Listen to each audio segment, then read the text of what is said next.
Lots of people traveled to Pilgodric to understand the history of Pilgodric's earlier life. The engines now currently running the line are felt overworked. The manager at first thought they could handle it, as they used to it before. But it didn't last long until he came to the sheds to check on them, to find them very exhausted. The manager thought it was finally about time to make some changes to the timetable, but most importantly, the transferring of passengers at Kildane. As you know about these passenger transfers can be quite stressful, especially they need to quickly exchange. So as a result of that, there are going to be engine change. You know what I mean. You mean the ones that we leave the coaches be and then the other engines just take it? Exactly, Dan. That's what we're going to do. Starting tomorrow.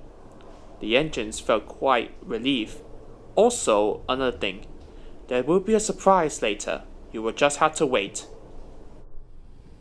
The next day, Dan backed down onto the coaches, ready to start. Alright then, let's go. As Dan set off, he could feel that he could not move.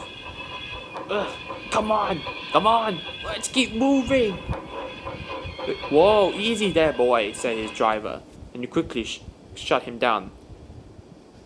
By goodness, it's quite heavy. There's more passengers than I thought it would be. We're not going to get out of there now. Luckily, Fleur was resting in the siding, who agreed to help. She coupled up from behind and pushed as hard as she could.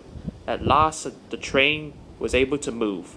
Oh boy, it's very heavy.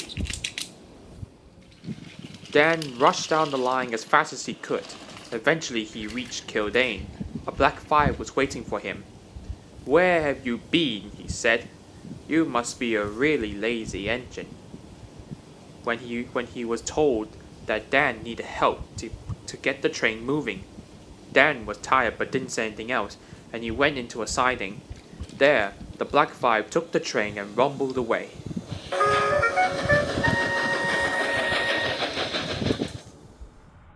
Who is he? Said Dan furiously. That was Richard, said the shunter. When I see him tomorrow, I'll give Richard a piece of my mind. The next day, Dan was seen in a bit of a hurry. He was eager to get back to Kildane before Richard, but he had to make a stopover at Kirkmarken.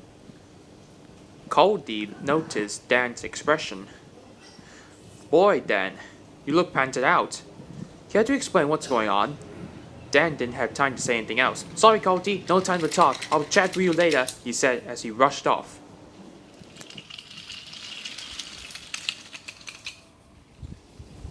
He arrived back at Kildane, but was surprised to see a different Black Five. I'm expecting you. You're late. I'm not late, said Dan. And by the way, I'm 5 minutes early, actually.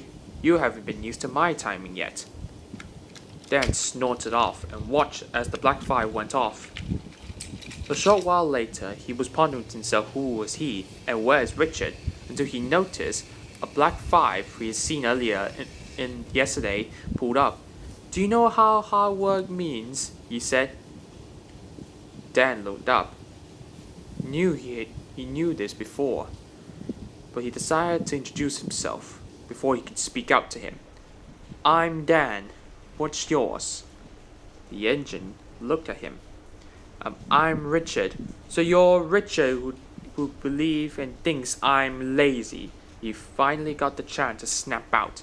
Richard was at a loss for words. Well, he spluttered. I have you know I've been delayed, and there were lots of passengers on that train yesterday. I don't expect that anyone rude to me and accuse me of being late. I'm actually 10 minutes early at that time. Besides, you got plenty of time to steam off. Don't need a rough ride for our passengers. Richard looked down in his buffers. So, what are you doing here? He asked. Richard was about to say more until Gordon pulled up alongside, making a stopover.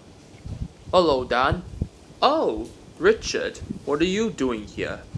Well, Actually, it's quite interesting. Well, you see, I've been brought over by your controller. Your control. My controller? No, you must be the Pure Godric manager. Oh, really? Yes.